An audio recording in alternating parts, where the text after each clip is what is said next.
Welcome back to yet another episode of Attorney Speaks, and today I'm going to talk about my own profession. I'm a patent attorney by profession, and as you know, I have been following up with the patent applications for the past decade, and I've filed patent applications, prosecuted a lot of cases for inventors across the globe. So I have a rich experience of dealing with multiple, inventions, and I specialize in e-commerce and, so let's discuss about what are the pitfalls, of startups applying for IP applications. I am going to talk to you just one-on-one, as a friend, as a guide. So what I've seen, in my decade and a half long career, that most of the startups, fail to understand that why IP should be filed in the first place. Now, let me talk about the, geographies. So if I look at the geographies, for example, I look at the, the American counterparts, the European counterparts, these people are very, aware of the intellectual property and how intellectual property can build, a lot of wealth for them, in the years to come. They understand the monetization of the IP. They understand how, the patents, the trademarks, the copyrights gets monetized. And so it was, rather easier to work with the clientele from those countries because they are, perceived to be quite aware of the intellectual property global scenario. And let's come to India. A lot of startups, because India has a buzzing, business ecosystem, the startup ecosystem. So there are a hell lot of startups. But the problem which I find in the Indian subcontinent is that a lot of startups don't know who to approach as the patent attorneys. Sometimes they are misaligned, thinking a lawyer, a civil and criminal lawyer, can file their applications, the so-called patent scientific applications, and sometimes they approach the chartered accountants, etc. So it's little bit less awareness when it comes to who to approach to file a patent application. And there, a lot of conundrum, a lot of confusion starts. So in today's episode, I am going to talk about how to file an application, who to approach, when you decide to file a patent application for your innovation or for your innovative product backed by your startup. Now, a patent application can be filed in two ways, whether you file a provisional application, which as the name suggests is a provisional application, or you decide to file a non-provisional application, which is a final and full-fledged application. I'm just talking about the basic primary applications, the provisional and the non-provisional applications. So just to be sure that you understand the basics, provisional application, as the name suggests, is filed provisionally to accord a priority date. That means you will get a filing date, which will be a priority date for you. For example, if XYZ decides to file an application on the similar topic or, utilizing the same innovation, if they decide to file that application, your application will be given the priority. So that means it is, a priority application. Another application is non-provisional application. If your invention is, completely ready, out there, you're just about to launch your project or you're about to launch your software application, because I'm an e-commerce and SaaS based patent attorney. So I'm just going to talk about the softwares here, right? So for example, if a startup deals with the software and your complete process system application is already ready and you have tested the beta modes, etc., and you're finally out there to go. So it is better you file a non-provisional application because, most of the nitty-gritties of the application, the technical details of the application have been worked out by the startup. So in this case, you try to file a full-fledged application, which will be examined by the patent examiners, at the respective patent offices. You file a non-provisional complete application, also known as complete specification. Now, a lot of people ask me, if we file a provisional application, what do we have to do? Do we have to refile an application?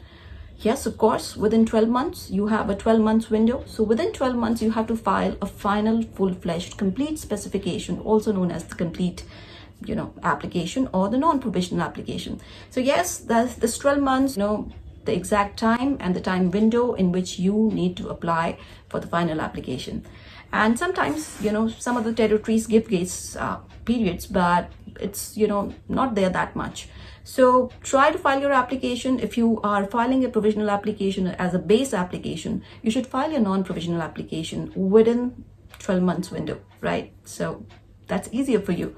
Now, let me discuss about how, a lot of confusion is there regarding the provisional applications. I will tell you a very interesting case. Sometime back, probably a couple of years back, I came to know about an inventor who, approached us for filing their application. And he was, a little pestered, and I was very curious to know, who filed their provisional application. He wasn't aware of the fact. He was assuming the provisional application that has been filed, because he got the receipt of that application, he considered that application as a full and final application. So, maybe because of, less knowledge or because of misinformation, he was thinking that he already has a granted patent in hand. And that was absolutely not the case. When he was made aware that provisional application is not even examined or searched by any of the patent examiners, he was actually disheartened. But he learned his lesson wisely. So the provisional application is just merely for according a priority date. That means you get upper hand when somebody similarly, in the same domain file an application. There are many, conditions and terms and conditions attached with this statement, which I will discuss, in the later on episodes. So for you, provisional application is a basal application. You get a priority date when you file a provisional application, and that's it. It's not a full granted patent. That's a long process. Now let's come back to non-provisional applications. So if your invention is completely ready, you have etched out all the technical details, are completely clear in your mind, and you're ready to explain to your patent attorney, what your invention entails technologically, then it's ideal to file a full-fledged complete specification. When you file a complete specification, you don't have to file, a recurrent application unless and until you decide to file any of the further continuation application. So yes, continuation applications, I'll discuss about this later, but they are just dependent on the parent application, right?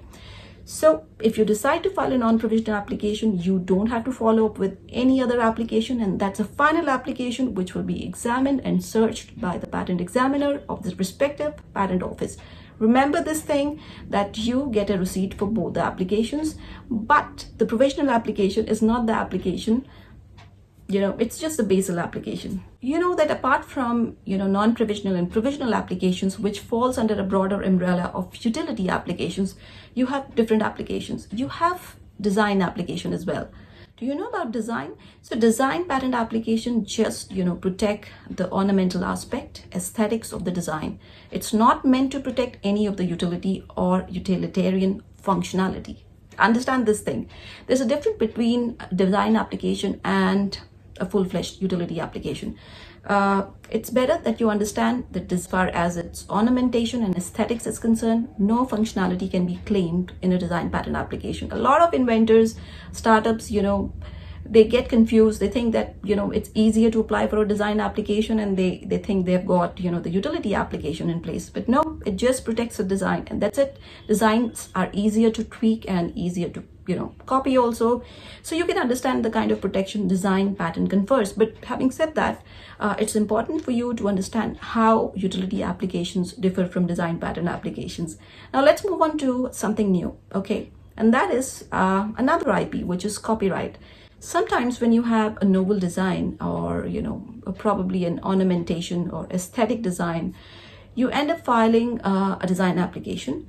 But sometimes due to, budget constraints and due to, like many other, investor issues, etc., many of, the startups decides to file copyrights instead of the design application. Now, let me tell you that copyright is definitely a protection, and if you compare, all these protections, the utility comes here, design patents come here, and copyrights here. So copyright is, if you compare with the utility application and if you compare with the design application, copyright is weaker protection, right?